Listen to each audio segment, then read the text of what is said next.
听说这位就是从窑子里接回来的大小姐，生虎媚气，真的假的？哎呀，简直给王府丢脸！真不像话！就杀了嫖客，老鸨都被他吓疯了。16年了，静安王府，我回来不是人情，是来清账。16年前，奶娘将我和她的女儿调换，对我非打即骂。等我长到10岁，便将我卖到青楼。我从最肮脏龌龊的地方爬回来，不是来认亲，是来索命。哎呦，客官，这丫头可是刚进来的，还没开过包呢，细皮嫩肉的，保管合您心意。好，就是她了。别装死，客官肯要你是你的福气。放开我！来吧，来吧！别碰我！来吧你！放开我！叫什么叫？老子花钱买乐子，你敢反抗？杀人了！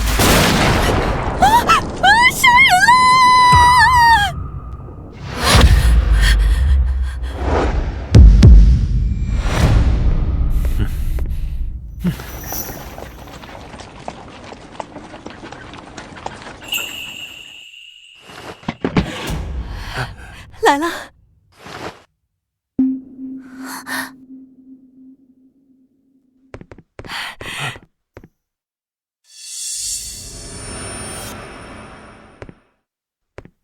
父亲终于盼到你回家了，你这模样，长得真像你母妃啊！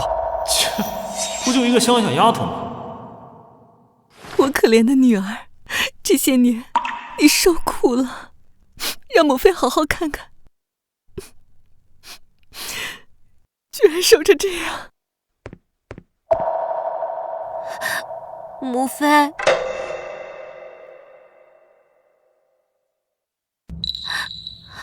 父亲，姐姐回来是好事，我终究是外人，就不打扰你们团聚了。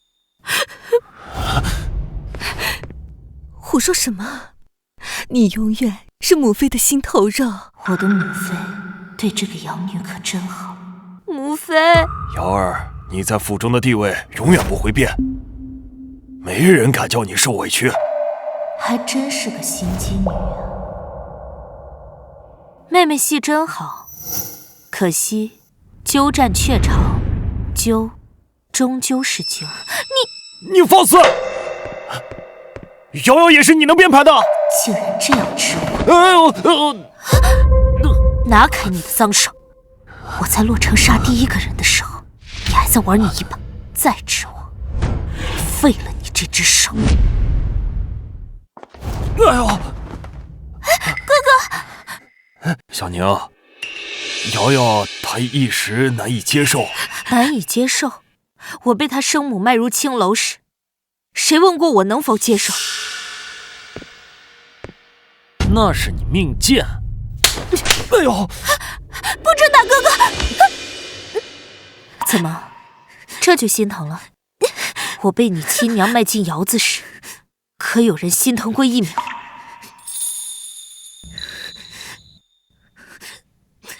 母妃，是您，你放开他！放心，脏东西我不稀罕吧？小宁，日后你便是王府嫡女。既我是嫡女，沈瑶一个养女，还配与我平起平坐？瑶儿知道了，都是我的错，原是我不配。啊！瑶儿，瑶瑶，母妃，你回府第一天就搅得家宅不宁，早知道就该让你在青楼里烂死。够了，都少说两句，还嫌不够丢人吗？王爷，宫里的刘内侍奉皇后娘娘旨意，给王府嫡女送赏赐来了。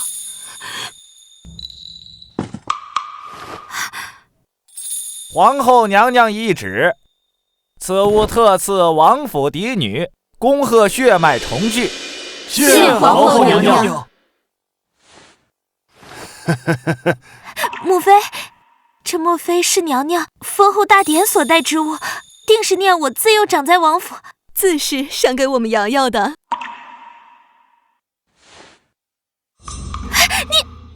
你，臣女沈宁，谢娘娘恩典。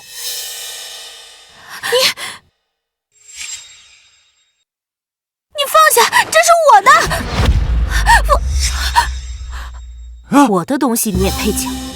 再往前半分，我就用这凤冠给你放血开光。母妃，内侍大人，娘娘赏的是嫡女，我才是靖安王唯一的血脉，所以这是给我的，对吗？自是，娘娘旨意从无差错，奴才告退。督父，快放开瑶瑶！沈宁，母妃，沈宁，你敢伤瑶瑶分毫，我绝不让你。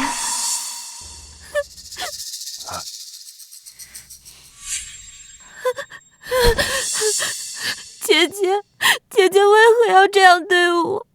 我只是为姐姐回家高兴。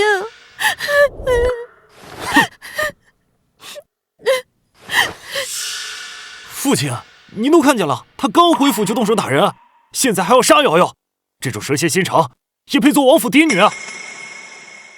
小宁，你太让为父失望了。示弱谁不会呀？父亲教训的是女儿不对，哥哥骂的对，我从小在青楼长大，挨打挨习惯了，有人伸手我就以为要挨打，这是本能反应。可你也不能。母妃，我在青楼10年，每天都活得战战兢兢，若不先下手，死的就会是我。父亲，女儿真的很怕。女儿不怕，是为父考虑不周。这头冠真美，我在青楼时连这完整的木簪都不配拥有。我不是要抢你的东西，我只是想要一件属于我的东西。你胡说，这明明是我的。过去的事都过去了，你总提那些干什么？想卖惨是吧？不，其实头冠我不要也罢。我真正羡慕的是妹妹能在父母膝下承欢。既然这个家容不下我，我走便是。小宁，别走，是父亲没照顾好你，你想要什么，父亲都给你。父亲，我就想要这顶头冠，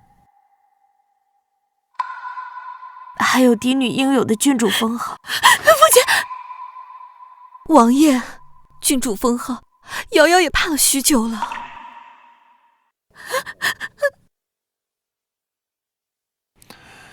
这头冠和封号，按规矩本就是小宁的，我说给谁就给谁。眼泪和示弱换来的怜悯转瞬即逝，我失去的一切会亲手一件一件夺回来。莫哭了，我的心肝，一个虚名罢了，娘给你的才是实在的。真的吗，母妃？你看，这是娘经营多年的私库，里面不光有珠宝首饰，还有京郊3处庄园的地契，如今都给你做嫁妆。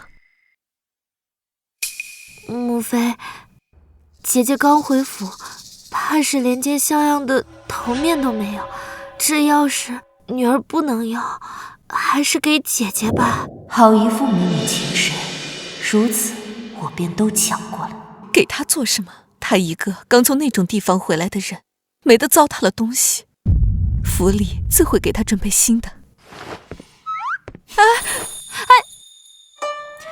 多谢母妃，多谢妹妹。妹妹如此深明大义，我若再推辞，倒显得我不懂事了。哎呀，小宁，快把钥匙还给瑶瑶。说起来，我长这么大还从没有一件嫁妆呢。今天倒是托了母妃和妹妹的福，终于有了自己的家中库房了。哎呀，遗传钥匙给了便给了，给谁不是给啊？对了，小宁，明日皇后赏花宴，你初次入宫，务必谨言慎行。对了，还有你瑶瑶，进了皇宫之后，你多帮衬着姐姐些。父亲，您放心，女儿已与几位郡主、贵女约好，明日定会好好照顾姐姐，让她终生难忘。哼，贱人，你给我等着！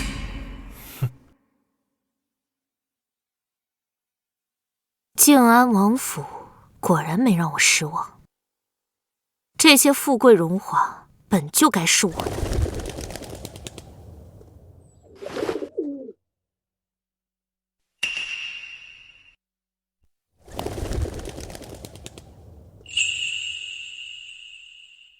文汝安归王府，无心稍安，此后万事皆顺。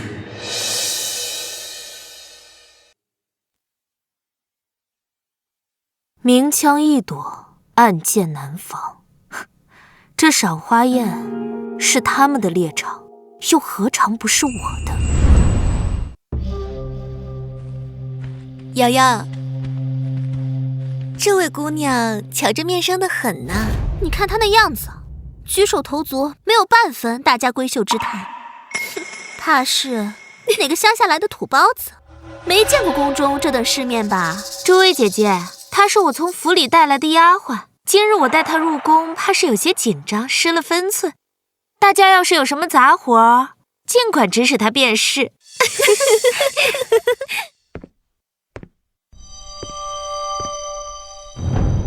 你还愣在那里做什么？没点眼力见，还不快过去坐下，别在这里杵着，碍了各位贵人的眼。妹妹真是越来越不懂规矩了，一个养女也敢指着嫡女的鼻子安排座位了？你在胡说些什么？哼，看来我有必要向各位介绍一下，以免有人继续混淆视听，尊卑不分。我沈宁才是静安王府名正言顺的嫡长女。至于这位，她是我府里的养女，当年她的生母把我卖到洛城，她才得以在王府享受了10几年富贵。如今我回来了，她倒忘了自己的身份，所以我得提醒她。原来她是静安王找回来的真千金，沈瑶居然是养女，难怪沈瑶跟静安王夫妇长得一点都不像。沈宁，你给我闭嘴！贱人，你居然敢打我！沈宁，放开！大庭广众羞辱王府千金，父亲母妃绝不会饶你！打你就打你，还需要挑日子吗？别忘了，我才是静安王府的嫡女，父亲母妃难不成还能为了一个养女不认自己的亲生女儿？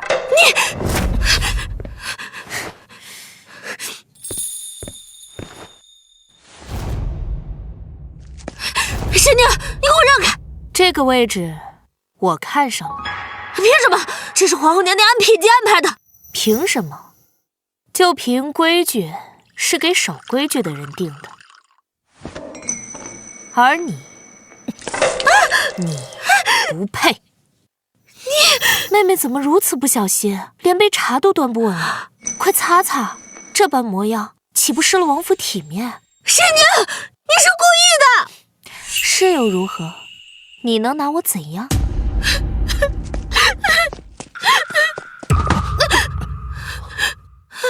小哥哥，怎么了，瑶瑶？谁把你弄成这样了？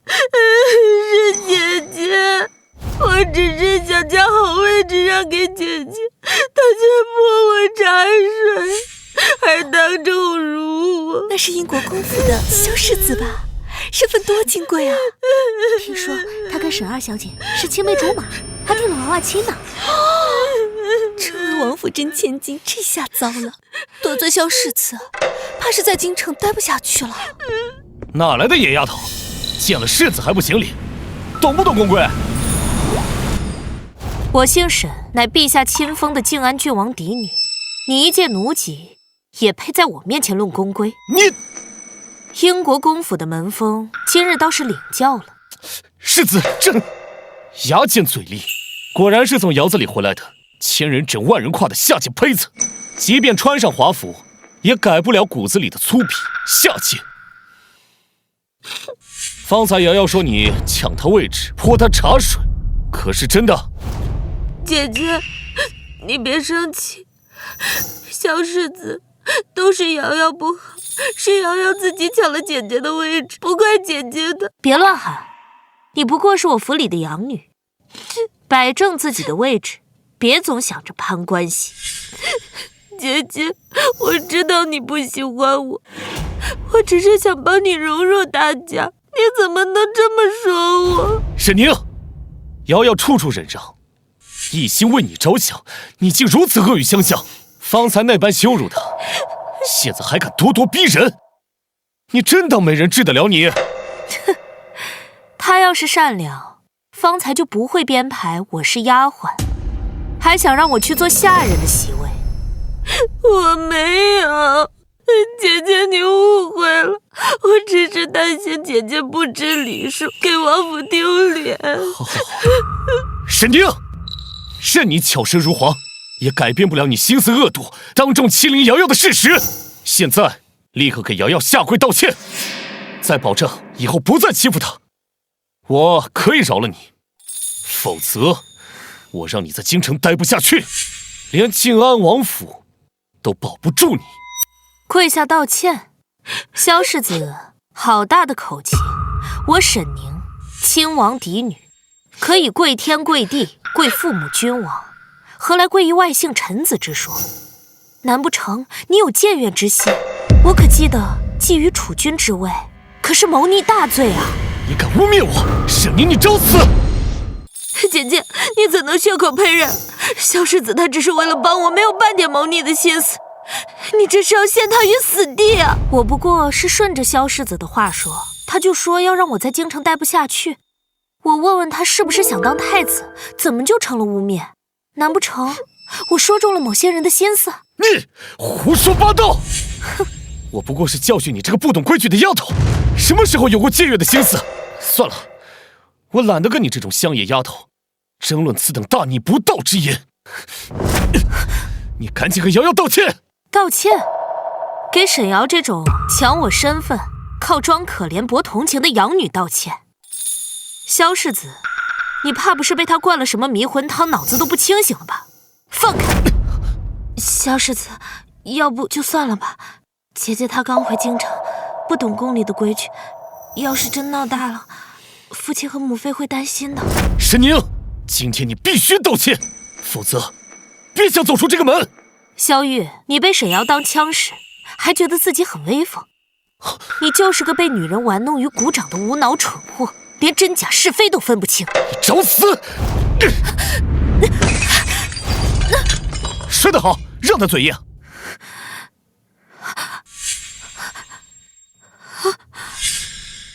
哎呀，姐姐，你没事吧？早就告诉你别嘴硬，现在知道疼了，赶紧道歉，我还能让你体面的走出去。既然是你先动手伤我，可就别怪我不客气了。我看你是栓傻。萧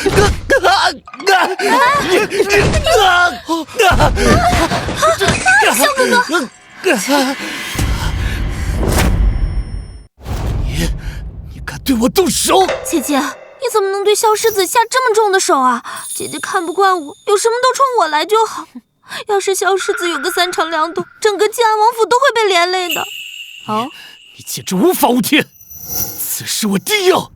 你们在做什么？参见皇后娘娘。贱人，我会让你知道，神姬就是神姬，永远成不了凤凰。哼！哎呀，好疼！啊，我的脸，我的脖子，我的脸，我的脖子！皇后娘娘，您要为臣女和萧世子做主啊！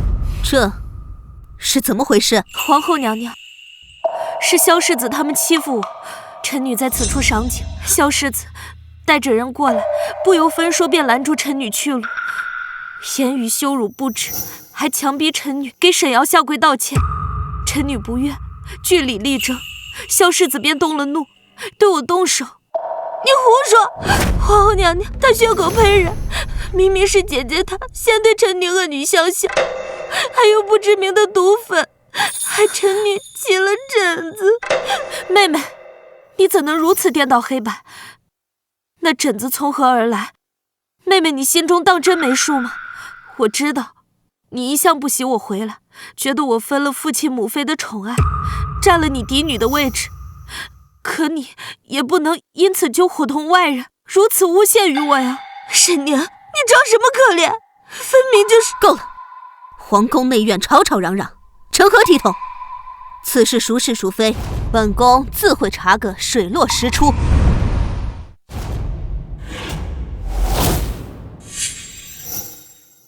宁国公府萧夫人到。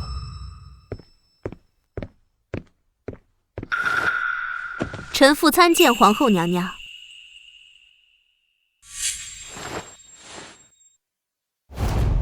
玉儿，你竟敢在宫中与人动手！皇后娘娘在此，还不快请罪！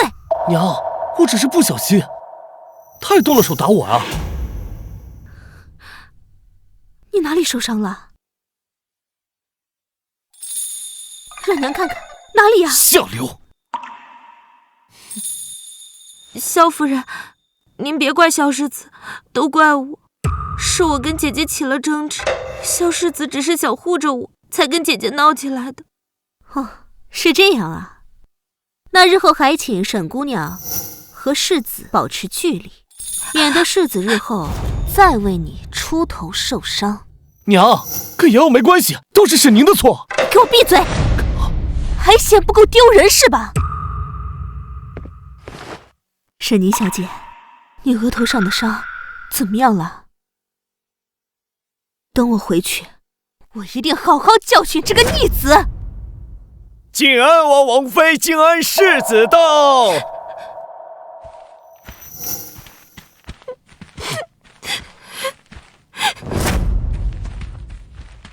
参见皇后娘娘。平身，去看看你的女儿吧。谢娘娘。瑶瑶，你没事吧？有没有受伤？母妃，是谁欺负你？母妃一定会为你做主。母妃，瑶瑶，你这脸是怎么了？怎么起了这么多疹子啊？母妃，是姐姐一时冲动，所以才往我身上撒毒粉。我没事的，您别为了我跟姐姐生气。你说什么？小宁？瑶瑶，你就是太善良了，他明明故意用毒粉害你，你还不能说谎。你这性子真是太容易受欺负了。玉儿，小宁，你怎么能这么狠心？瑶瑶性子软，从来都是乖巧懂事，你就算再不满，也不能用毒粉害她啊！你是不是看着我疼瑶瑶，心里嫉妒，就故意针对她？母妃说的对，你刚回府就闹得鸡犬不宁，简直是无法无天了。果然除了钱和权，这个家再无半分值得我期待的。哥哥，母妃，你们别这么说姐姐，姐姐她只是还没适应，不是故意要欺负我的。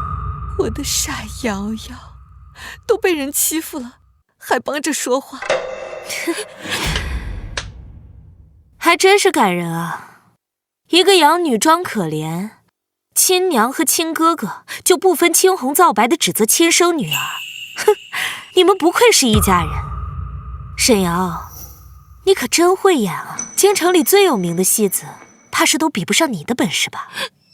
母妃，姐姐她竟将女儿比作戏子，女儿虽身份卑微，但也有尊严啊！沈宁，你放肆！立刻给瑶瑶道歉，否则我绝不饶你。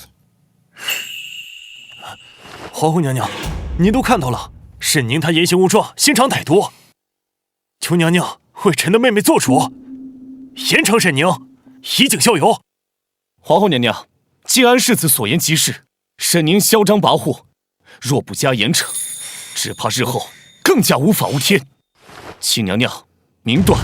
娘娘，是臣妇教女无方，才让她闯下如此大祸，但请娘娘看在她年幼无知，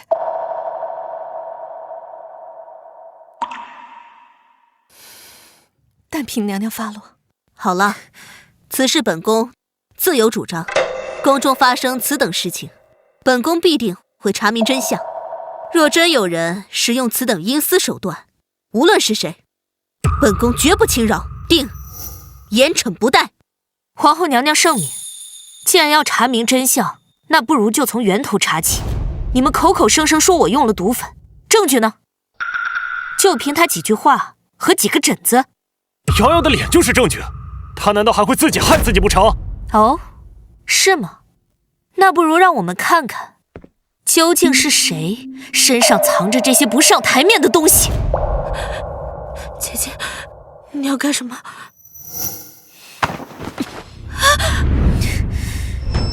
这就是证据，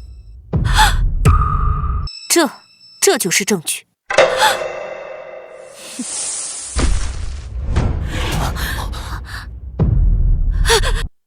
妹妹，你说说，你荷包里藏着这东西，是想给谁用？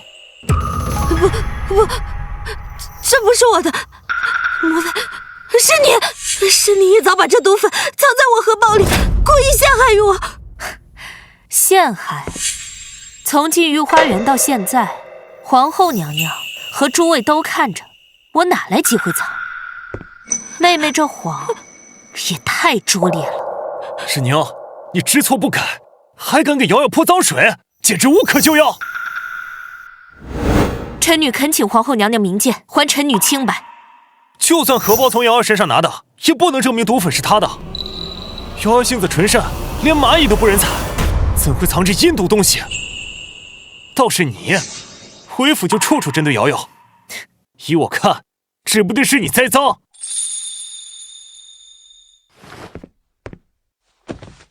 娘娘明察，瑶瑶是臣妾亲手抚养长大，她心性如何，臣妾是最清楚。这其中定有小人作祟，欲毁我静安王府清誉。好一个纯善的沈瑶！方才在众目睽睽之下，沈瑶亲口指认我为她的丫鬟，命我去那下人席位就坐。我不过道明自身嫡女身份，她便哭哭啼啼地向萧世子哭诉我欺凌于她。这一切在场诸位贵女皆是人证，娘娘若不信，一问便知。好了，你们如实说来，方才究竟是何情形？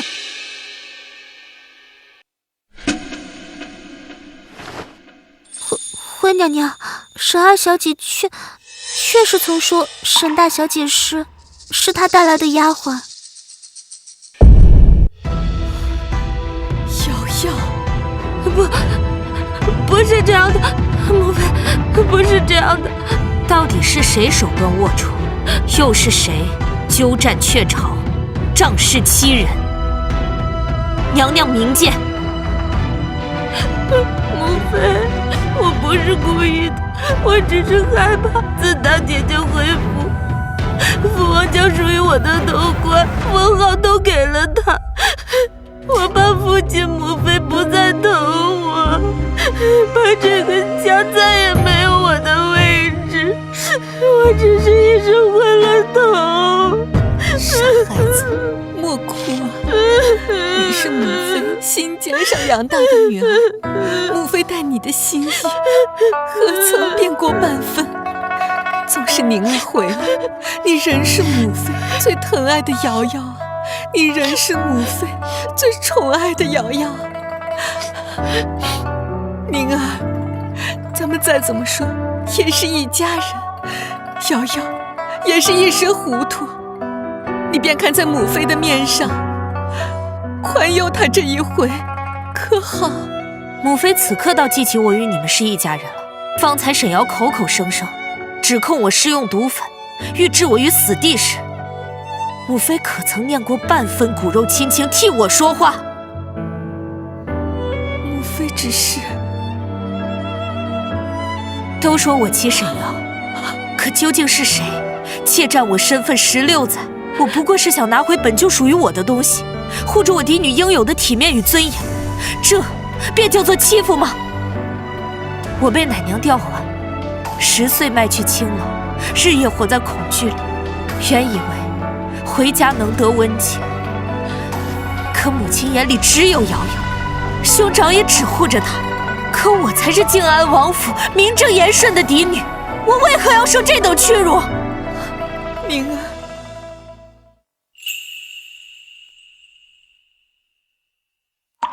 是母妃对不住你，忽略了你的委屈。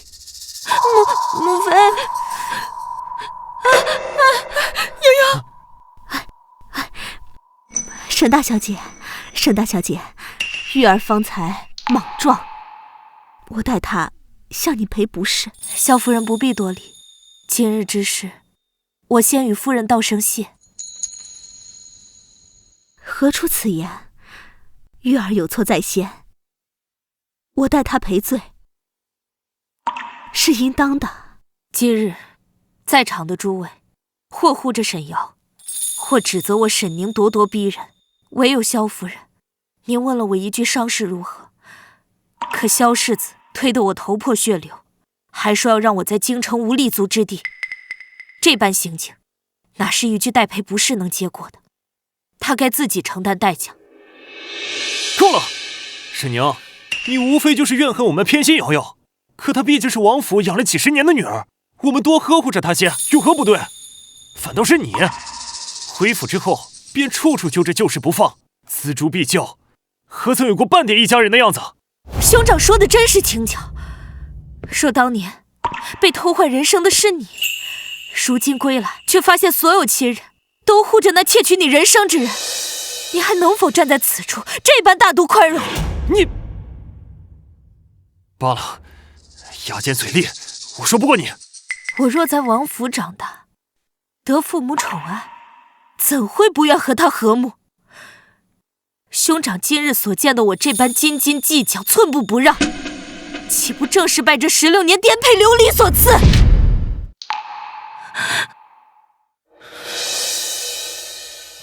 姐姐，都是我的错，我怕失了爹娘宠爱，才糊涂犯错，求姐姐原谅我，也饶过萧世子吧。妹妹这般作态，叫不知情的人瞧，倒像是我这做姐姐的在如何刻薄刁难你呢。瑶瑶，此事不怪你，本世子也用不着他沈宁谅解。玉儿，没有你说话的份。即使如今真相大白，臣女依旧落得众矢之的。天理昭昭，请娘娘做主。沈宁，你瑶瑶已将姿态放得如此之低，你还要如何？左右不过是些女儿家间的口角摩擦，你莫非这样闹得所有人颜面尽失，无法收场才肯甘心吗？娘娘，母亲今日之事，都是女儿家间，是小性子的误会。静安王府与英国公府乃是世交，更有婚约在先。娘娘，此事就此作罢，就不让娘娘烦恼了。真是好手段，明着是劝和，实则把不懂事揪着不放的帽子扣在了我头上。此处何时喧哗？娘娘，皇后娘娘，大老远我就听着此处争执不休，成何体统？究竟发生了何事？父亲，您可算来了。他们都合起伙来欺负女儿。你个不知天高地厚的孽障，竟敢对靖安王的嫡女动手，还把人伤成这样，你的规矩都学到狗肚子里去了。你呀，你现在立刻向沈大小姐赔罪，若不得沈小姐原谅，你就不必再回国公府了。沈大小姐，别生气。今日之事是我不对。萧世子，认错便好。伯父，别怪萧世子，要怪就怪我好了。瑶儿，自从宁儿回府，你母亲兄长怕你多想，比以往更加疼你宠你，怎么会觉得王府冷落你？今天竟然做出这种上不得台面的事，太让我失望了。父亲，瑶儿实在是心中惶恐，担心失去父亲母亲的宠爱，所以才……父亲，您别生气了，气坏了身子可怎么办？好，终究是女儿不好，不该在这大庭广众之下与他们争执，损了妹妹的颜面，才闹至如此地步。宁儿何错之有？你是王府嫡女，莫要妄自菲薄，日后谁敢辱沈家嫡女，我们静安王府绝不姑息。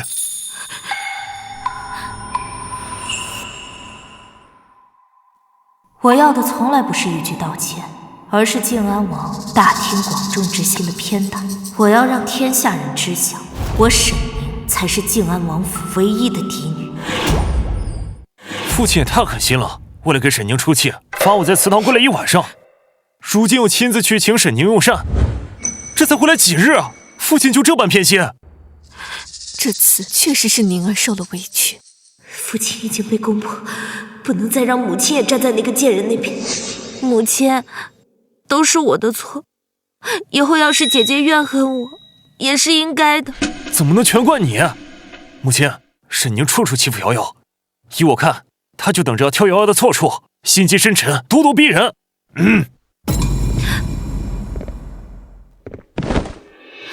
父亲，女儿知错了，女儿不该与姐姐争执，更不该让姐姐受伤。求父亲莫要生气，不要给女儿出府啊！你好糊涂啊你！这些年我们待你如嫡女，你却在皇宫对自己长姐无礼，眼里可有王府颜面？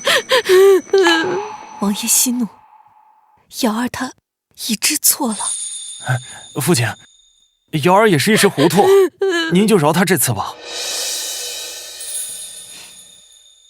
父亲，您消消气，妹妹既已知错，此事便就此接过吧。还是宁儿懂事。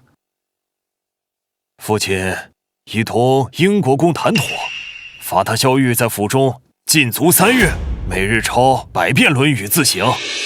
往后那小子绝不敢再对你无礼。多谢父亲为女儿做主，有父亲庇护，女儿心中便安稳了。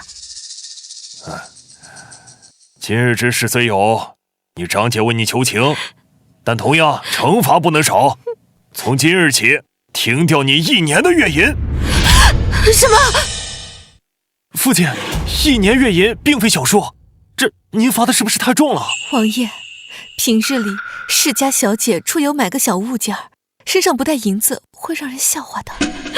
瑶儿既已知错，改了便是。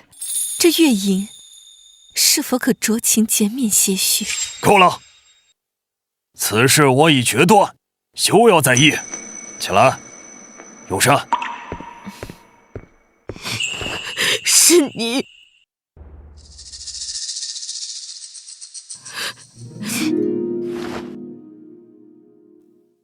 对了，宁儿，再过3日便是你的生辰了。王爷前几日还同我商议，定要为你好好办一场生辰宴，既是为你庆生，也顺便向京城里的各位王公贵族昭告你的身份。不错，此事我已吩咐下去，着手筹备，定要办得隆重体面，断不会让你受半分委屈。多谢父亲母亲。姐姐真是好福气，刚回府便能有这样盛大的生辰宴。3日后也是瑶瑶的生日，往年都办生辰宴，今年却换了人，传出去，让瑶瑶如何自处？这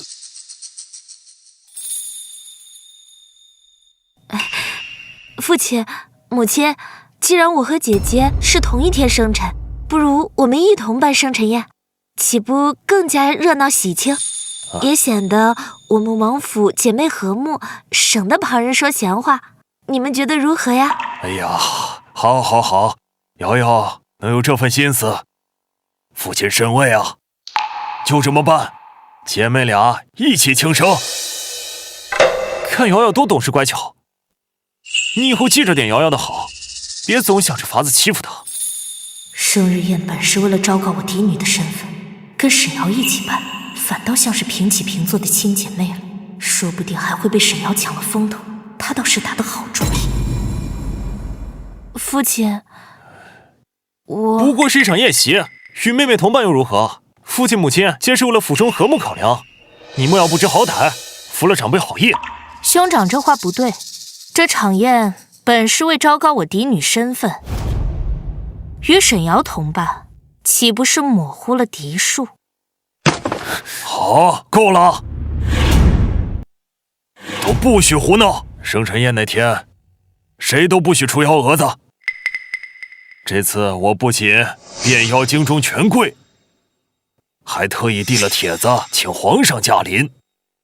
若是因为你们姊妹不睦搞砸了，我饶不了你们。什么？能让皇上亲自来参加生辰宴，这可是天大的荣耀啊！父亲，您太厉害了，女儿到时候一定好好表现，绝不给父亲和王府丢半分颜面。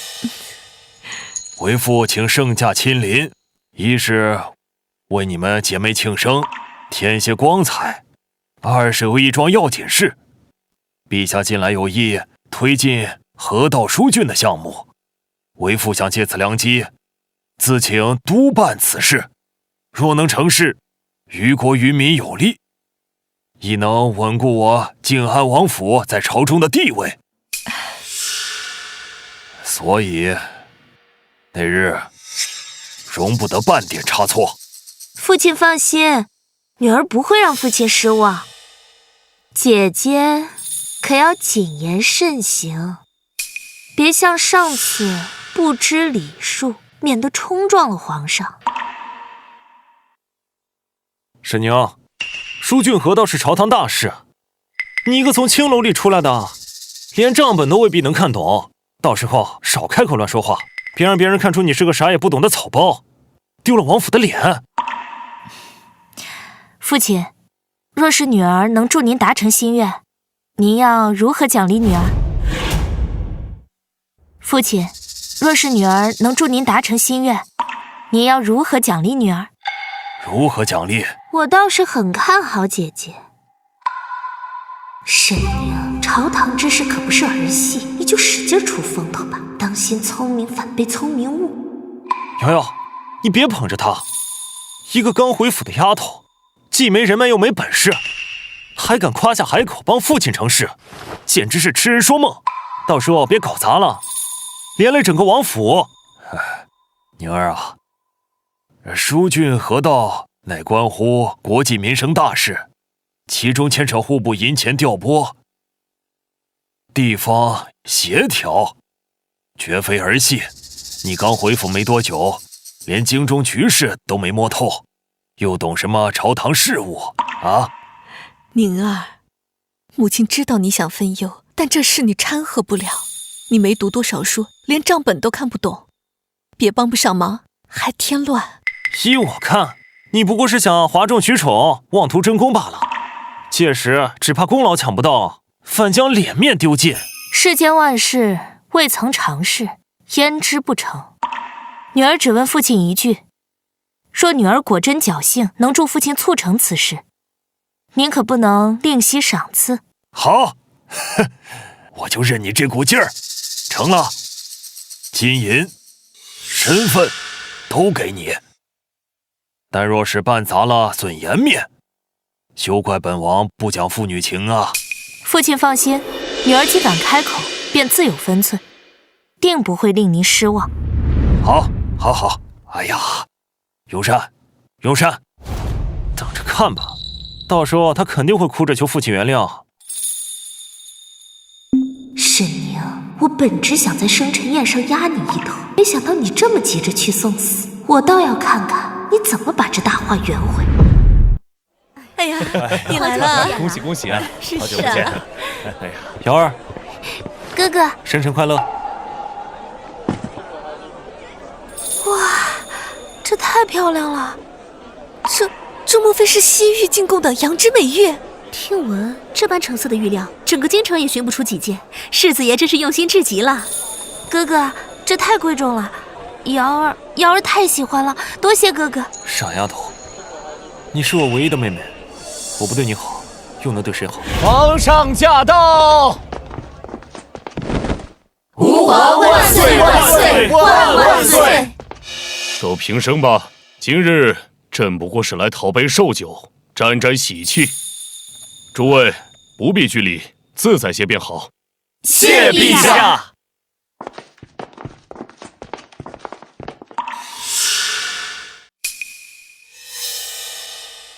沈公子，方才您赠与姚妹妹的羊脂玉镯，当真稀罕，想必也给宁儿妹妹备下了贺礼，不如一并拿出来，让我们开开眼界。这是自然，两位妹妹皆是至亲，为兄又怎会厚此薄彼？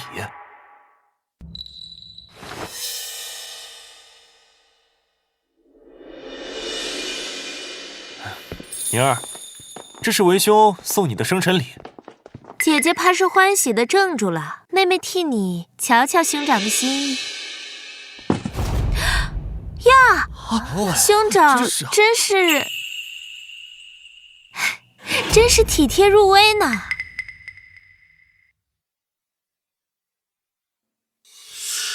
诸位，可莫要小看了这盆土。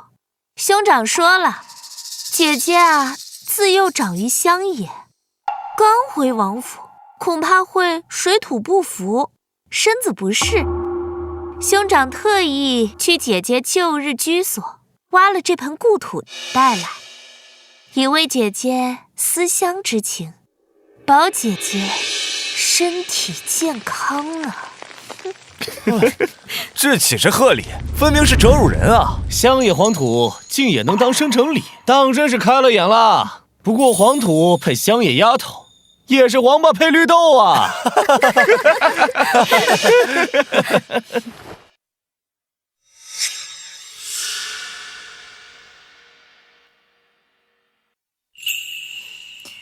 多谢兄长，此礼确实十分特别。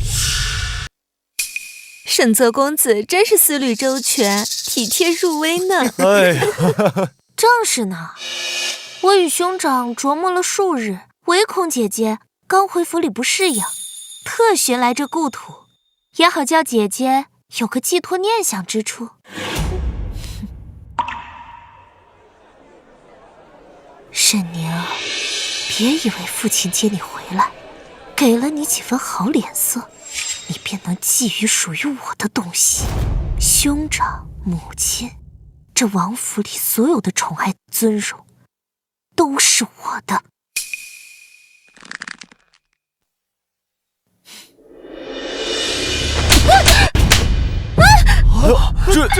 这是沈宁，你疯了不成？竟敢在御前，在众目睽睽之下对瑶儿动手！兄长，我只是想同姐姐解释你的良苦用心，怕她误会了你，她为何突然就动手了？陛下恕罪，臣教女无方，小女自幼流落在外，疏于管教，性子顽劣不堪，竟至御前失仪，臣定当严加管教。无妨，当初就不应该信任把你接回府，竟然给家里接回来一尊瘟神，害了姚妹妹不说，如今还在皇上面前丢人现眼，给整个靖安王府抹黑。沈宁，你居然敢动手打我！你居然敢动手打我！今日我定要好生教训你这个不知天高地厚、目无尊卑的野丫头！兄长，皇上还在这看着呢，你若当众对我动手，是想让皇上亲眼看见你身为靖安王世子，在生辰宴上对刚回府的妹妹动粗吗？到时候旁人只会说靖安王府教出的儿子蛮横无理，连基本的兄友弟恭都做不到。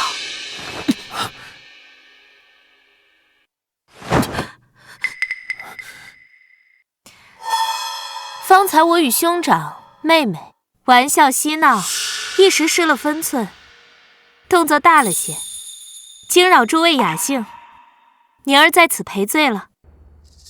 今日原是我与妹妹的喜庆日子，本该热热闹闹的，千万不要因这点小小插曲坏了兴致，还请诸位尽兴。哎咱们真不行。靖安王，臣在。你这刚寻回来的女儿，倒是有趣的紧，临危不乱，还能控住场面，颇有几分你年轻时的气度。陛下过奖了。只是你那一双儿女，今日之举着实算不得体面，未免失了你王府应有的气度。陛下教训的是，臣惶恐，定当严加管教。我早就警告过你们，今日圣驾亲临，务须谨言慎行，莫要失了王府体统。你们倒好，竟敢在生辰宴上闹成这样！父亲，是沈宁先动手。闭嘴！你方才如何针对你妹妹？真以为我这个做父亲的眼瞎了？王爷，孩子间的小打小闹而已，别扰了皇上的兴致，可别耽误了正事。宁儿啊，方才你做得很好，走，随为父来觐见陛下。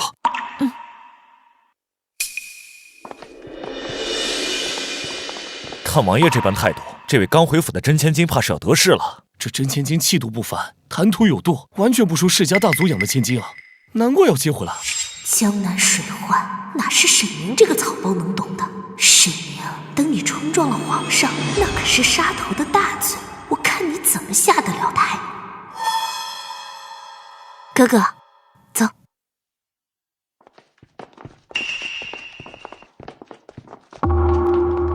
臣女沈宁叩见陛下。陛下，小女沈宁不懂事，让您见笑了。爱卿不必苛责，朕见她临危不乱，懂得分寸，是个好孩子。起来吧。谢皇上。您竟是皇上？宁儿，休得胡言乱语。陛下威仪无双，怎容你这般失仪啊？怎么，莫非朕看起来不像皇帝？臣女万万不敢。陛下天威赫赫，臣女岂敢有半分不敬之意？只是太惊喜了，一时欣喜忘形，失了分寸，求陛下恕罪。臣女方才失仪，实是因见陛下盛容，忽地想起一桩旧事。斗胆请问陛下，可还记得5年前洛城西街巷口？洛城西街，你且细细说来。那年臣女被青楼的人追打，险些丧命，幸得一位贵人途经出手相救，臣女才得以苟全性命。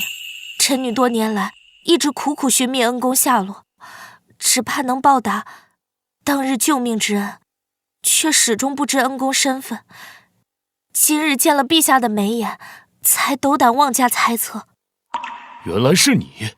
当年那个浑身是伤，却死死抱着墙角，还咬了那恶霸一口的倔强小姑娘，朕倒是想起来了，那般子烈性，确实令人印象深刻。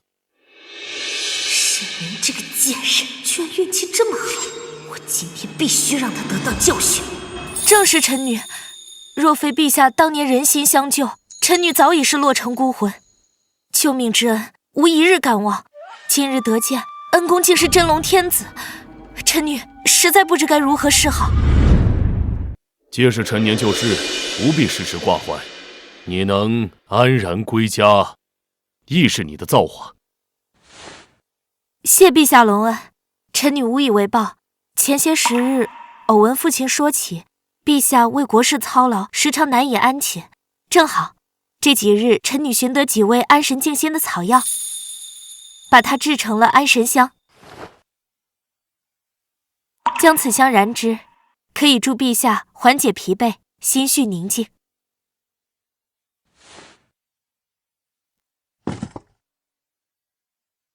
难为你如此有心啊。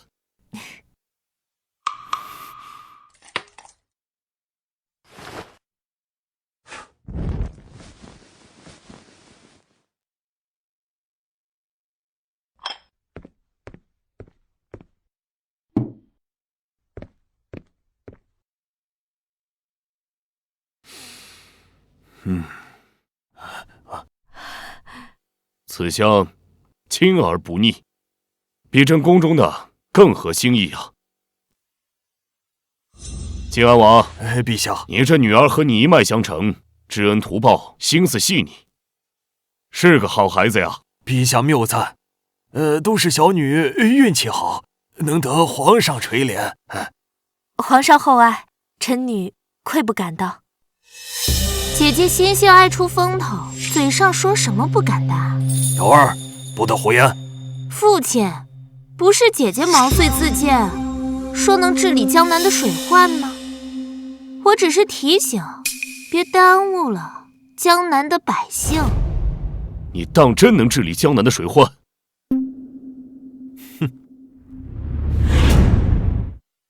回陛下，臣女确实有一计。江南水患可不是小打小闹，不是决堤就是干涸，朝廷派了无数朝臣都无法根治，一个小姑娘懂什么？哗众取宠罢了。我看这王府嫡女刚回府，就知道出风头。就是像出风头而已。就是姐姐，你可要想好了，你从乡下来，又没读过书，即便说不出个所以然，陛下也不会怪罪。可若是说错了，那可是江南几万条人命，不是你能拿来哗众取宠的工具。爹，您真有沈宁这么胡闹下去？要是连累了王府，这……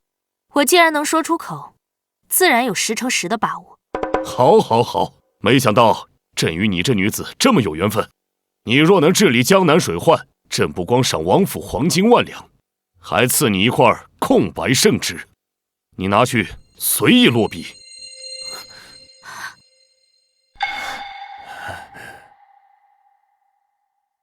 皇上，光讲不罚，那岂不是人人都可随意胡言乱语？瑶瑶，沈宁，要怪就怪你自己口无遮拦。所言极是。既然如此，若是沈宁不能治理水患，那便逐出京城，哪里来的回哪里去吧。沈家教女无方，也该罚。皇上，靖安王府和沈宁并无……闭嘴！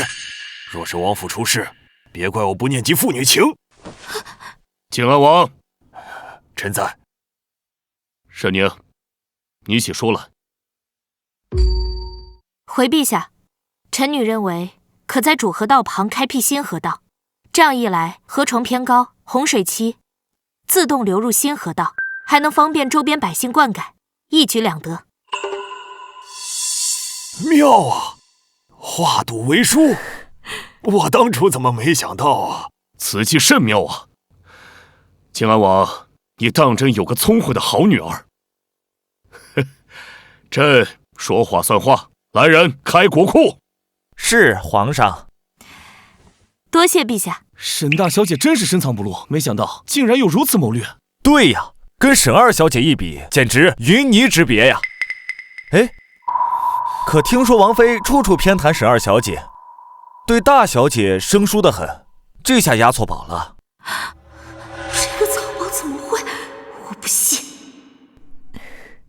宁儿居然有如此才学，怎没跟母亲说过？母亲眼里何时曾有过我？沈宁确实是个奇女子，朕便给你一个机会。近日皇家新办的崇文堂正招宗室女子入学，你若愿意，便去那里读书，好好学学礼仪典籍，日后也能多些见识。臣女叩谢陛下天恩。谢陛下。定不会辜负陛下今日期许。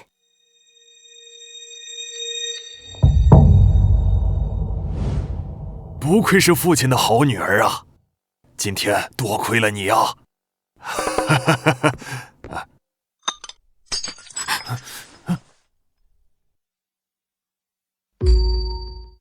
本王早就警告过你们，今日陛下亲临，务必谨言慎行，莫要丢了靖安王府的脸面。你们倒好，当着满朝权贵的面，把王府的脸都丢尽了呀！父亲息怒，女儿不是故意的呀，万万不曾想。住口！巧言令色，若非宁儿临危不乱，化解了你们这2个蠢材惹出的风波，更是立下治理水患的大功劳，甚至特恩准他入崇文堂进学。你们以为今日这场闹剧能轻易善了？父亲，姐姐既去了崇文堂，女儿也要去，女儿也想跟着先生学习礼仪典籍。父亲，瑶瑶所言极是，她自小聪慧，又在府中读了这么多年书，让瑶瑶去崇文堂，将来才能给王府争光啊。就是，万一沈宁在里面不懂规矩，丢了王府的脸，那岂不白费了皇上的恩典？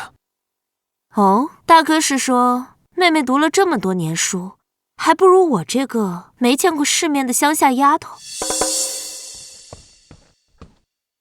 王爷，瑶儿说的在理，那崇文堂，那皇家学府，能入内读书是天大的恩宠与荣耀。宁儿在民间长大，没学过什么礼仪，让瑶儿一起去，也好有个照应。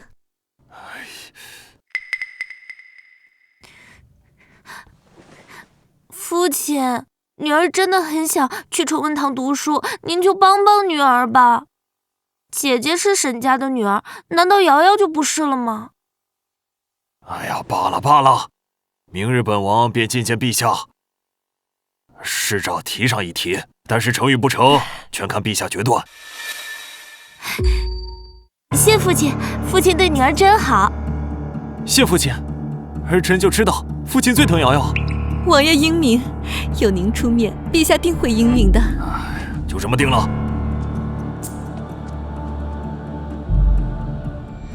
站住！沈宁，你今日分明是故意在宴上生事，让我与瑶瑶当众出丑，颜面尽失。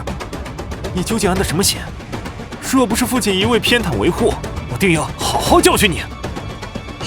兄长还是先管好自己吧。今日之事若不是你先用黄土羞辱，再在众人面前煽风点火，说到底都是你们自找的。你还敢狡辩？若不是你故意在皇上面前装可怜攀旧情，皇上怎会特许你去崇文堂？瑶瑶比你懂事100倍，她比你更配去那皇家学府。你就是个灾星，自打你回府，王府就没安生过。灾星，若不是我在生辰宴上稳住场面，化解风波，恐怕整个王府都要因为你和沈瑶的愚蠢受罚。你，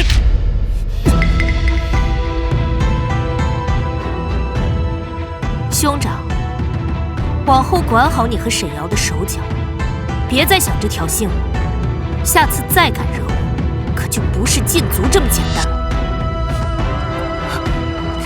哥，你看他。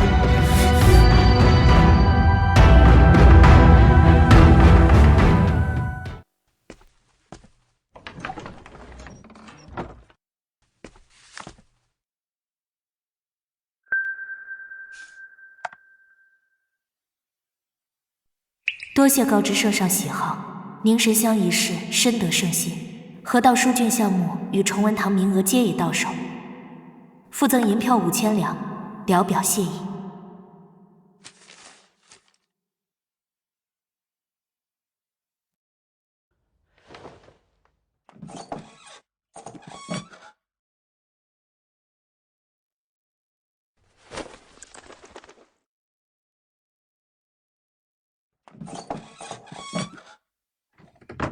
小姐，小姐，进。王爷吩咐，这是赏给您的，匣中是银票5000和一副新打制的赤金首饰，让您好生收着。这些姐姐在外面受苦时连见都没见过吧？说起来，姐姐在青楼里待了那么久，见惯了穷酸日子，如今得了这些赏赐，就该心满意足，安分度日才是。妹妹这话倒是奇怪，父亲赏我的东西，与妹妹何干？再者，青楼是什么地方？妹妹从未去过，又怎知那里的日子如何？倒是妹妹刚被父亲禁足，不在自己院中反省，反倒跑到我这里说这些酸话，就不怕父亲知道了再加罚你？我不过是来好心提醒姐姐罢了，用不着。沈宁，别以为得了父亲的赏赐，皇上的青睐，就能在王府站稳脚跟。等进了崇文堂，我定能比你学得好。到时候，所有人都会知道，谁才是静安王府真正拿得出手的小姐。若妹妹真有本事，便凭自己的能力拿到崇文堂名，而非靠父亲去求皇上。左右也不过是个靠旁人施舍的可怜虫罢了。宁儿啊，这是母亲为你备下的一对玉镯，明日你便要入崇文堂了。母亲听闻英国公府的萧玉世子也会在堂中学习，你们年岁相仿，往后在学堂之内，还望你们多互相照扶。母亲，萧玉世子与女儿早有婚约之意，你怎可让姐姐去接近他？这岂不是将世子往姐姐身边推？休得胡言！英国公府何时正式下过聘书？此事未有定论，岂容你妄言？宁儿是王府嫡女，如今有得陛下青睐，让她与萧世子多些往来，于王府将来大有益处。你莫要再次任性妄为。英国公府定是听说我得了皇上青睐，又能去崇文堂读书，觉得我比沈瑶更有价值，才想让萧玉跟我攀关系。母亲用心良苦，女儿明白了。若是萧世子有需要，臣女定会尽力帮忙。母妃从小教女儿礼仪，父亲也送女儿去崇文堂学诗书，不就是为了嫁给萧世子吗？为何又让姐姐……别打扰姐姐休息，走。我不走。萧玉那种腹中空空的草包，妹妹还是当个宝抱着吧。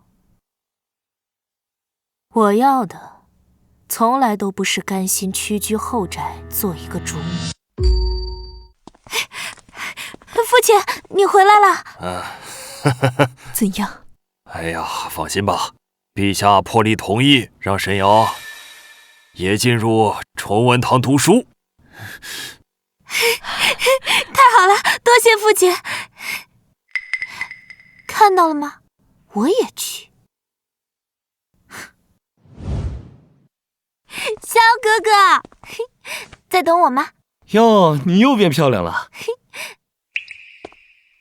哟，沈大小姐，我知道母亲此前曾嘱托你在学堂内对我多加照拂，但我与瑶瑶自幼一同长大，情谊深厚，早有结亲之意，你最好不要生出非分之想。姐姐，你听清了，萧玉是我的，你莫要痴心妄想。这门亲事本来就是和王府小姐的，哪轮得到个养女横插一脚？沈宁，你又要跟我争？萧哥哥，你看他呀！王府嫡女又如何？你流落民间10几年，粗俗卑鄙，早就不配进我英国公府的门。我警告你，以后在崇文堂，离我远点儿。愚蠢又可笑的草包，我沈宁可看不上这种货色。妹妹怕是忘了，你终究是养女身份，而萧世子乃是英国公府嫡出的世子，你们的婚事最终怕是还得英国公与夫人点头，不是你一句轻飘飘的早已定下心意便能作数。我与瑶瑶之事自有我做主，父母那边我自会去说。我萧玉此生非瑶瑶不娶。萧哥哥说的对，我们二人情投意合，定会克服所有阻碍。倒是姐姐，孤身一人在这崇文堂，怕是连个真心待你的人都没有吧？随你们的便，只是奉劝二位，在这崇文堂内，最好谨言慎行，安分守己，莫要再如生辰宴那般丢人现眼。将梁府颜面置于地上践踏。萧哥哥，你看他这副目中无人的模样，定是仗着得了皇上的青睐，便越发不把我们放在眼里。我定会给他好看。父亲，母亲，今日在崇文堂，萧玉世子当着诸多同窗的面，对我立下誓言，说他心意坚定，定会娶我过门，还让姐姐莫要痴心妄想。你莫要高兴得太早。今日英国公府已派人来过府中，说萧玉的婚事要重新考虑。他们更属意让萧玉娶小宁。为何？我与萧玉自幼一同长大，青梅竹马，凭什么要让给姐姐？难道就因为她是嫡女，我便活该什么都得不到吗？父亲，瑶瑶与萧世子两情相悦，京城谁人不知？怎能说变就变？这传出去，瑶瑶必然沦为京城笑柄。这让她以后如何自处啊？子儿，此事并非为父所能左右。英国公言道，宁儿是王府正嫡出身，如今又得陛下青睐，日后前途不可限量。萧玉若娶了她，与英国公府与我们靖安王府皆是两利之事。至于瑶儿她养女的身份，终究是差了一截。我不管这些，我只嫁给萧玉。父亲，您最疼瑶儿了，您快替女儿想想法子呀！哎呀，身份，又拿身份说事。瑶瑶实实在在王府长大，她哪里比不上沈宁？沈宁就只会嘴上功夫，侥幸哄陛下开心罢了。王爷，临时换人事关重大，不能儿戏。且不说对瑶瑶太过残忍，若是传到皇上耳朵里，恐怕也觉得两家重利，到头来反而弄巧成拙。父亲，哎呀，你先起来！哎呀，你总该让母亲和父亲给你想想办法嘛。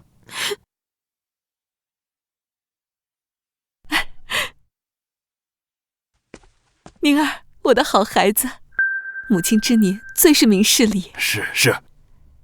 你莫要与妹妹争萧世子了，可好？母亲向你保证，日后定为你寻觅一位比萧玉更出众的郎君，嫁妆也备上双份，你看如何？宁儿，你不用考虑长辈的态度，你只要实话告诉父亲，你怎么看萧玉？当真愿意和萧玉成亲吗？靖安王这是已经被说服了，想在我这里找个台阶下，好心安理得的把婚约给沈瑶。可惜啊，我并不是什么善解人意之辈。你若不愿意，父亲我就去拒。萧玉挺好的。什么？父亲，我说萧玉挺好的，而且是英国公府主动向父亲提出要娶我，并非我要抢。沈宁，你分明是故意的，你就是见不得我好，我有的你都要抢走。够了，别吵了。宁儿，哥哥，你快想想法子，我真的不能没有萧玉。瑶瑶莫慌，他沈宁不过是仗着些狐媚手段得了陛下的青睐罢了，我就不信治不了他。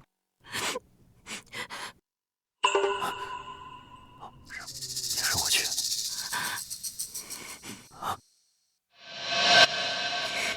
沈宁，给我等着！哎，听说了吗？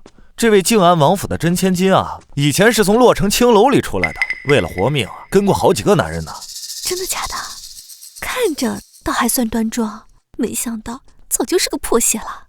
靖安王府也是糊涂，怎么会接这种人回来当嫡女？传出去，简直丢尽了皇家宗室的颜面。可不是嘛！昨日还见他跟萧世子、沈瑶小姐起争执，说不定啊，就是仗着会勾人的手段，才得了皇上的青睐，能进这崇文堂呢。沈泽、沈瑶这般拙劣的伎俩也想算计我？既然你们要玩，那我便随了你们的意。沈姑娘打扰了，学堂门外有人寻你，自称姓顾，说是特来见你。顾云，他一向行事谨慎，昨日京中关于我的谣言闹得沸沸扬扬，他不可能不知晓。如今我正陷于流言漩涡，他怎会贸然来此寻我？莫非是有人设局？多谢。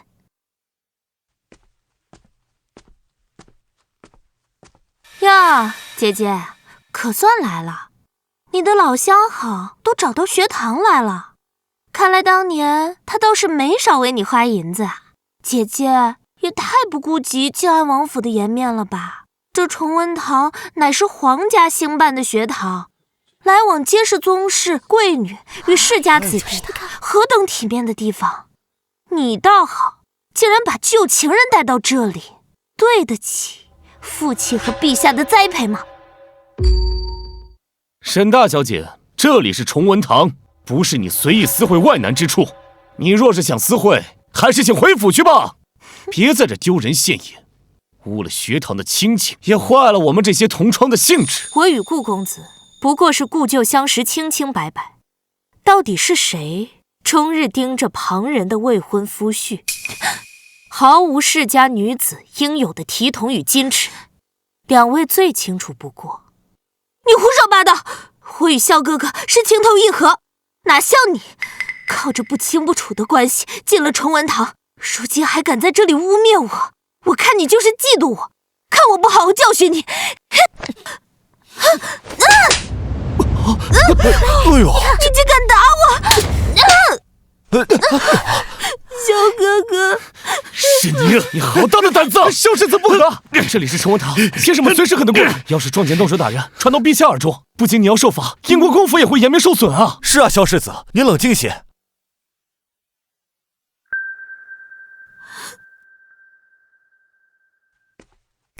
真是罪。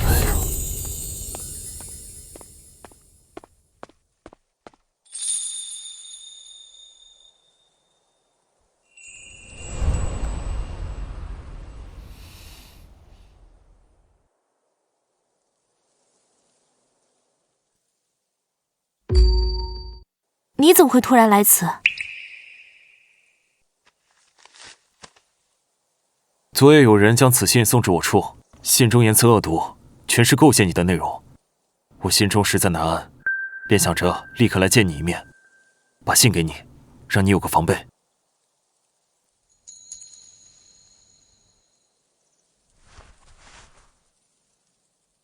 这些银票还请你收回。当年在洛城，我不过顺手帮了你一把，如今你在王府立足不易，正是需要用钱的时候，这银票你拿回去。我帮你，本就是心甘情愿，无需报酬。顾云，你心仪于我？是。当年在洛城初见，我便对你情根深重。我如今一心只求在王府立足，尚无暇顾及儿女私情。况且此前与你相交，亦是存了利用之心，并非全然坦诚。这些我都知道，可我心甘情愿被你利用。若能助沈小姐一臂之力，纵是被利用，顾云亦无怨无悔。若你真的想帮我，就去参加明年的科举，考取功名。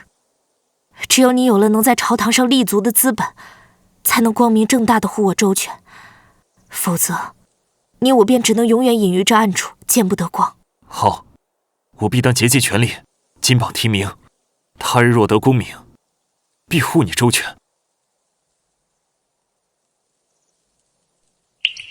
这世上，竟真有人愿为我如此付出这么多。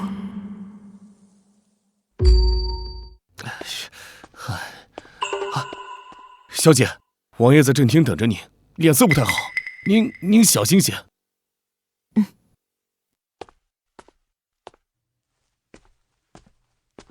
宁儿啊，父亲知道你这些年受尽苦楚，过得艰难，可是有些事必须要问个明白。你当年在洛城，真的跟过别的男人啊？父亲明鉴，女儿当年在青楼确实得一少年人相助，但绝无半分逾矩之事。哦，好。如今女儿即将参与崇文堂入学考试，便立刻传出此等污蔑之词，分明是有人蓄意构陷，让女儿无法参加考试。这测试关乎陛下的栽培，可不能出岔子。宁儿，放心，此事为父必会彻查，绝不令你蒙受不白之冤。你当下只需安心备考，一定要考出好成绩，才能不负陛下隆恩。女儿，谢父亲做主。父亲，你定要为女儿做主啊！沈宁，你真是越来越无法无天了，竟敢当众打瑶瑶！父亲，姐姐在大庭广众之下和男人拉拉扯扯，纠缠不清，我只是顾及王府清誉才阻止，姐姐怎么能打我？父亲，你看，我的脸到现在还疼呢。姐姐她就是容不下我，故意在众人面前羞辱我，还败坏王府名声。你一定要好好教训他呀，父亲！打得这么重，这孩子也太不懂事了。王爷得好好说说他，让他给瑶瑶道歉。父亲，女儿不知是谁故意把顾公子叫到学堂，在同窗间毁我清誉。女儿当时实在无助，见妹妹居然跟着起哄，不知怎的失手伤了妹妹。沈宁竟然倒打一耙，你胡说！明明是你先动手打我，还跟顾公子拉拉扯扯，哪里有人设局陷害你？你就是在撒谎，在骗父亲！妹妹，你怎么能这么说呢？当时学堂的同窗都能作证。妹妹，你怎么能帮着外人陷害自己的姐姐啊？你血口喷人，分明是你自己与那外男不清不楚，还怪别人诋毁你。你打了我，还要泼我脏水，你太恶毒了！是否是我污蔑？妹妹心中自然明了。父亲，此前京中关于女儿的种种污秽流言，皆是妹妹与兄长暗中命人散布。女儿并非空口无凭，证据在此。此乃学堂中一位同窗暗中递与女儿的纸条，上面白纸黑字写着：是兄长沈泽找他们散布谣言，欲毁女儿清誉，请父亲过目。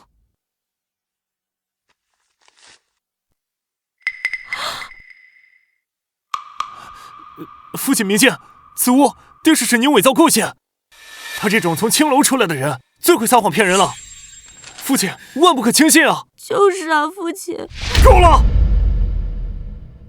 宁儿，为父知道你受了委屈，此事却是泽儿与瑶儿行事不妥，为父定会严加惩处。谢父亲明察，父亲知晓女儿的清白，女儿便心满意足了。宁儿啊，只是有件事，为父也需如实告诉你。英国公府已听闻今日学堂风波，他们觉得你性子过于刚烈，且与外男有所牵扯，终究非是世子良配。国公府之意，仍是属于瑶儿。是女儿的错，若是女儿当时能忍下一时之气，不与妹妹正直动手，便不会惹得英国公府生出这般误会。父亲，是女儿无能，连累了王府清誉，辜负了您的期望。都是因为你！你要是不回王府，我们家怎么会变成现在这样？日日鸡犬不宁，祸事不断。早知今日，当初便不该接你回来。泽儿，休得胡言！宁儿也是你的妹妹啊！若不是你们先设局陷害她，怎会有今日之事？父亲，儿臣说的是实话。有他沈宁在，王府永远不得安宁。她就是个灾星。够了，一口一个灾星！她也是你的亲妹妹，那是本王的血脉。血脉有那么重要吗？自从他回来，你处处偏心，对我和瑶瑶愈发冷淡。父亲，明明我们才是相处10几载的家人啊！宁儿流落在外受苦多年，我对他好些，也算弥补。他受苦关我们什么事啊？你流落青楼，苟延残喘，是你的命，命中注定你享不了福，怨不得我们，你就不该回来。泽儿，你说的太过了。好一个命中注定，好一个不该回来。沈泽，我的兄长，我在被人欺辱、拼死求生到头皮血流的时候，也曾想过，如果有个兄长，他肯定会保护我。可你次次用行动告诉我，我的哥哥不心疼我的遭遇。带头在宴会上和沈瑶针对我，在学堂造谣我在青楼，如何下贱？沈泽，我只是回家，你就这么恨我？不是，我……你处处为了沈瑶伤害我，从没给过我半分温暖。今日我的心死了，我的兄长也死了，王府容不下我，我走就是。宁儿，我的女儿，这里就是你的家，谁都赶不走你。泽儿，你看看你哪有半分当哥哥的样子？我看该赶出府的是你。父亲，都是瑶瑶不好，要赶就赶走瑶瑶好了。大哥都是替瑶瑶打抱不平才。沈泽，还给宁儿道歉！我道歉！父亲，我怎么能给沈宁贵道歉？泽儿，给妹妹道歉。这次的事是我的错。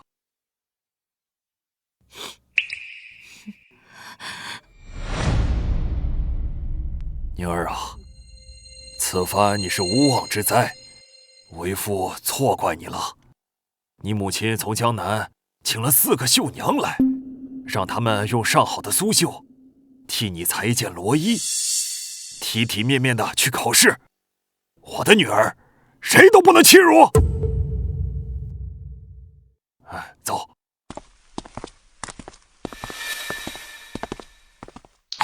沈宁，你该死！哥哥，绝不能就此作罢。他凭什么一次次抢走属于我的东西？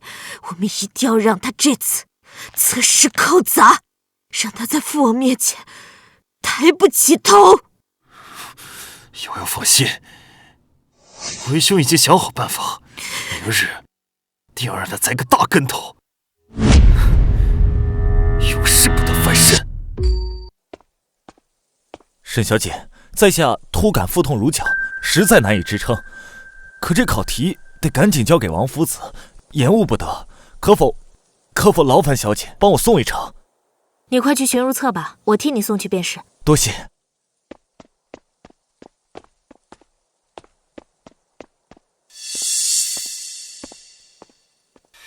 怎么样，东西他接了吗？接了。这是用50两黄金打造的，你立刻去学堂，把这上面的考题答案散播出去，就说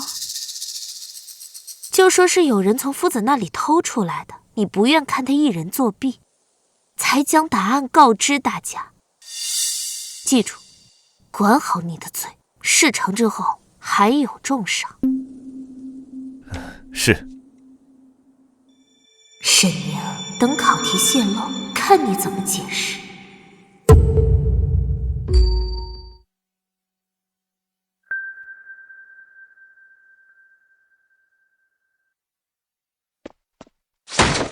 是谁胆大包天，竟敢泄露考题？如今外面答案传得沸沸扬扬，这测试还有何公正可言？还怎么考？天哪！假的！夫子明鉴，我等自幼饱读诗书，如何做得来如此下作之事？想必是有人不通文墨，学识浅薄，害怕考试考砸了，丢尽颜面，因此才做出泄露考题这等下作手段。拙劣的把戏，故意把火烧到我身上，还真的死性不改。咱们都是读了10几年书的人啊，谁会不通文墨？住口！我张姐虽然乡野出身，没读过书，但也绝对做不来这等龌龊事。你倒是先善。夫子，学生方才亲眼所见，赵生将考题交给了沈宁，除他之外，再无旁人经手过考题。不是他，还能有谁？学生未曾泄露考题，我接过考题后，便径直送往夫子书房，途中未曾有片刻停留，更未拆封窥视。你说没有就没有，这考题只有你和赵生经手，那赵生可是凭真本事考出来的秀才，最是老实不过，又怎会为一次考试坏了自个儿前途？不是你偷了题，难不成是考题自己长腿跑出去的？你就这么认定我泄露了考题？你还想狡辩？如果不是你，就拿出证据；如果拿不出证据，就按照规矩滚出崇文堂，去大理寺认罪受罚。什么？还要去大理寺？现在知道怕了，晚了。夫子，此事事关重大，实在恶劣，学生提议提交大理寺处理。大理寺要是顺藤摸瓜，插到我头上，萧哥哥，算了吧，我不要去大理寺。哪位同窗能证明我的清白，我必有重刑。我做的神不知鬼不觉，沈宁都拿不出证据，我就不信大理寺能查出来。这次彻底打垮沈宁的机会，我不能错过。姐姐，别怪我不向着你，此事关乎考试公平公正，必须给各位一个交代。夫子，萧哥哥，请把沈宁提交给大理寺。提交大理寺！提交大理寺！提交大理寺！提交大理寺！沈宁，这次谁先来救不了你？提交大理寺！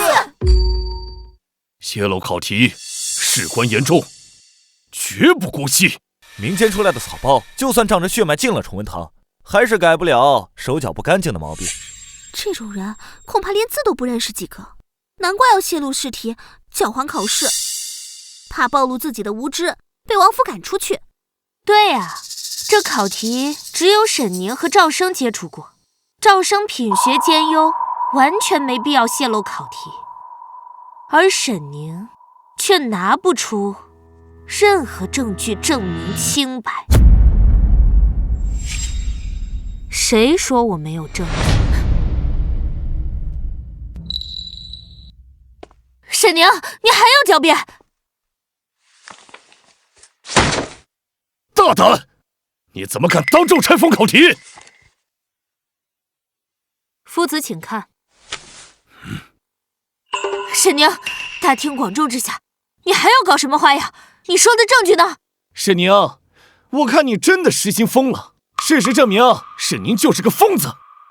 现在就抓去大理寺审问，也省得浪费大家的时间。等等，这考题不对，这不是老夫出的题啊！因为真正的考题在……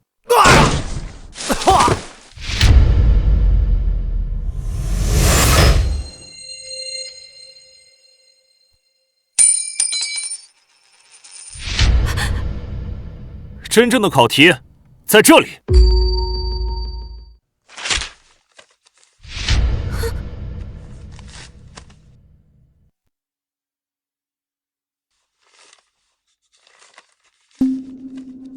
这的确是真正的考题啊！逆风完好，怎么会在你这里？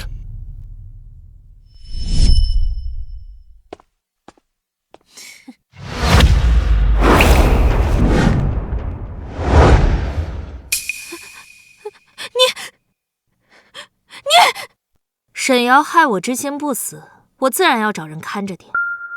正好看到他和赵生交易，随后让顾云调包了尸体，将计就计。哎呀，夫子饶命啊！是学生一时糊涂，收了沈瑶的银子，才做了这等败坏学堂规矩的事。都是沈瑶的主意，他让我故意把考题交给沈宁，再把副本泄露出去，嫁祸给沈宁。求夫子饶了我吧！你胡说！夫子，赵生散播答案，还在此攀咬，还不快把他赶出去！沈瑶，赵生说的可是真的？是你散播考题，还栽赃陷害沈宁？一派胡言！我根本没见过你，根本给过你答案。你被顾云收买了，故意伪造公司污蔑我。那镯子上个月便找不到了，定是被谁偷了去。沈宁，是不是你偷了我的镯子？夫子，瑶瑶心地善良，怎会做这种事？是不是污蔑，你自己心里最清楚。沈瑶，你竟敢在崇文堂舞弊，泄露考题，还嫁祸同窗，简直荒唐至极！崇文堂教书育人，罪忌弄虚作假，行术不正。你这般行径，不配留在学堂。从今日起，你被崇文堂除名，永远不得再入。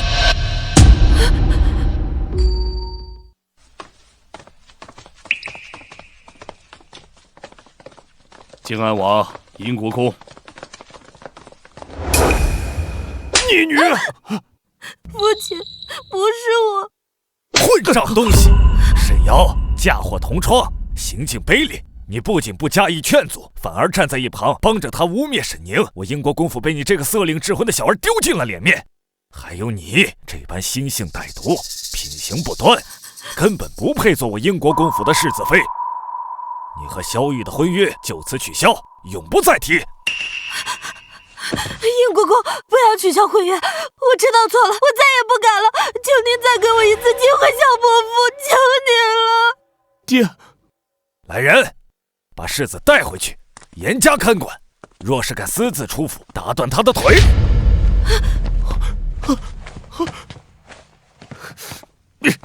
萧哥哥，父亲，父亲，明明是我从小宠到大的女儿，怎么会变得如此阴狠？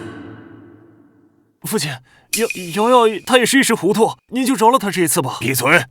你身为世子，不仅不约束妹妹，还帮着她为非作歹，你有什么资格求情？你这性子，去西域边疆磨练磨练，明日启程。不，父亲，西域边疆条件艰苦，我会死在那儿的。还有你，沈瑶，送去乡下，永世不得回京，自生自灭。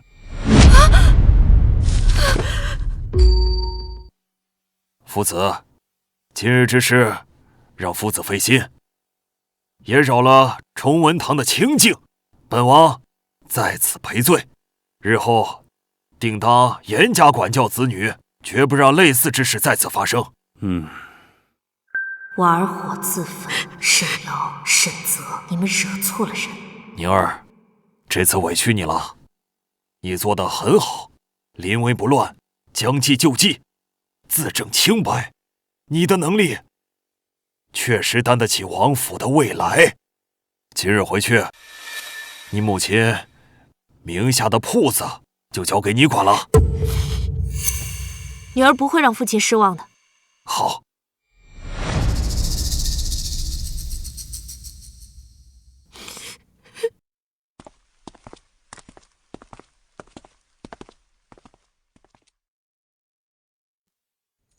你没事吧？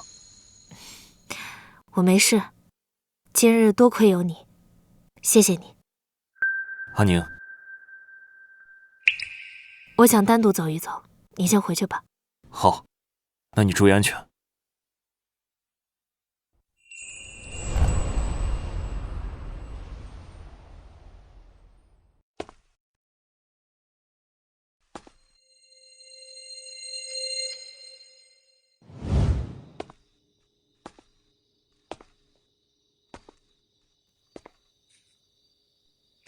没有一盏灯笼是为我而亮，我真的有家吗？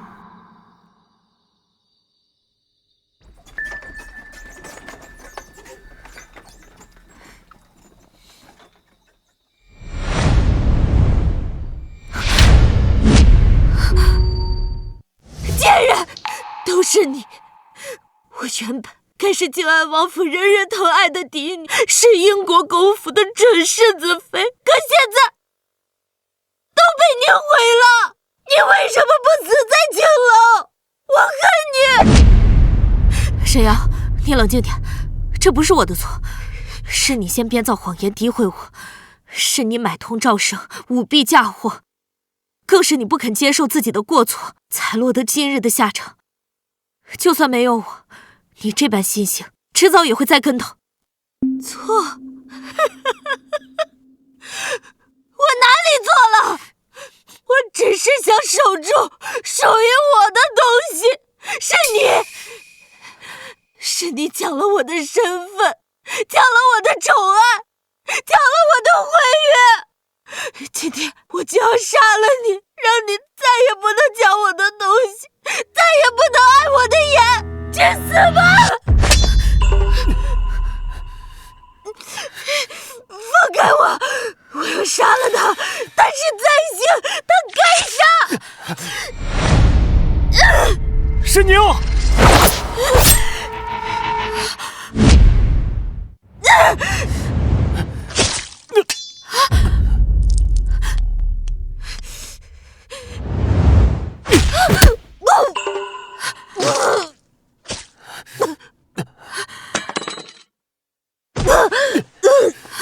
顾源，你怎么样？来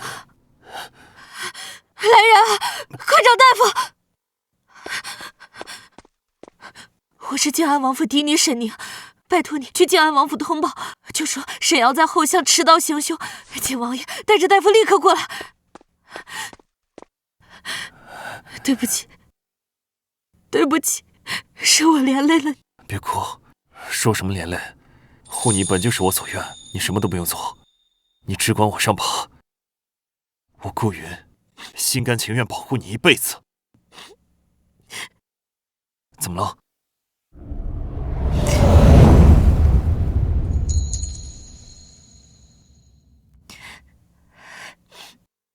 成亲吧，顾云，一辈子有点长，保护起来有点辛苦，给你个名分。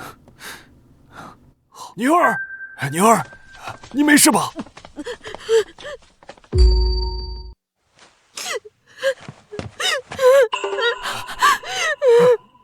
顾公子，本王在此向你赔罪。后续疗伤所需的药材与银两，靖安王府定当全权承担。王爷言重了，我无碍，只是沈姑娘受惊了。宁儿，父王定会给你一个交代。你放心，你这16年的流离失所，因他而起，也会因他而终。沈瑶啊，沈瑶，本王一直待你如亲女，锦衣玉食，从未亏待于你，可你却因嫉妒，屡次设计陷害宁儿，今日竟持刀行凶。你做出这等伤天害理之事，早已失了人心，失了品行。我沈静没有你这样的女儿。不是的，不是的，父亲，父王，我是瑶瑶，你不能这么对我，都是沈宁的错，是他抢了我的一切，我才会这样的。父亲，父亲，你饶了我这一次，我再也不敢了。母妃，你替瑶瑶求求父亲吧，饶了我这一次吧，母妃。我那么的疼你，你却如此的蛇蝎心肠。从今日起，沈瑶与靖安王府再无任何关系，往后的生死与王府无关。来人，把他交给官府，任凭处置。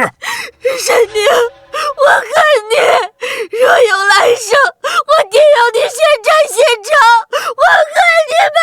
走。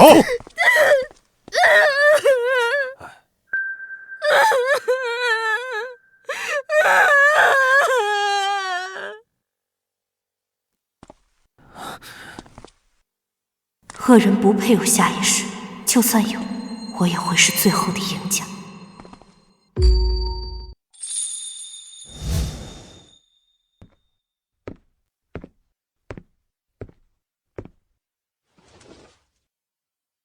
今日感觉如何？大夫说，伤口虽愈合，却还需要再养些时日，不可过度用力。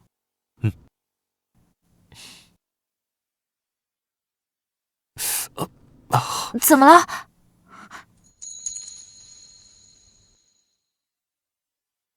顾公子，这碗才多重，装过头了。真的疼，吃不下。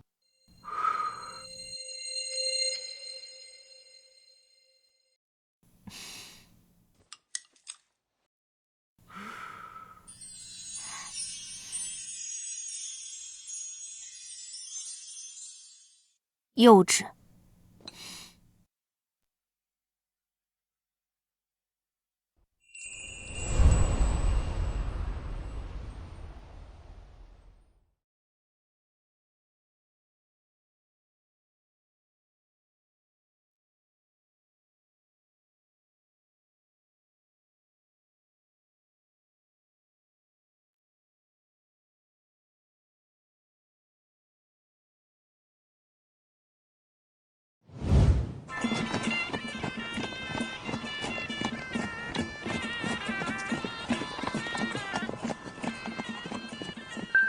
哎呀，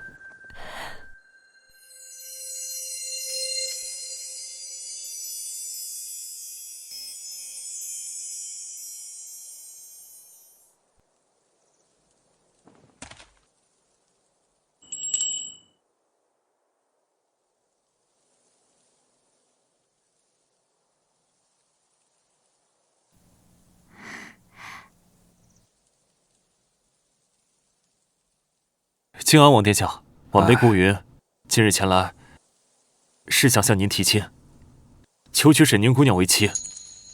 晚辈自知出身不及王侯将相，却愿以一生承诺，护沈宁姑娘周全，此生绝不让她受半分委屈，还望殿下成全。顾状元少年英才，对宁儿一片真心，本王早已看在眼里。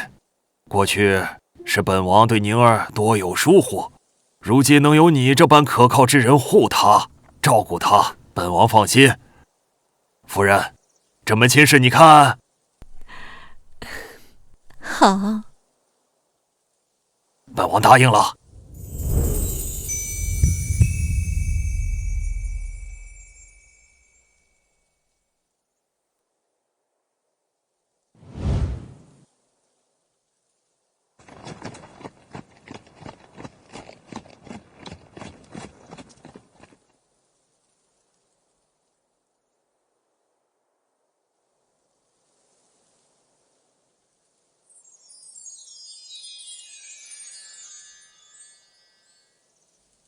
宁儿，往后余生有我在，定让你日日欢喜，不再受半点苦楚。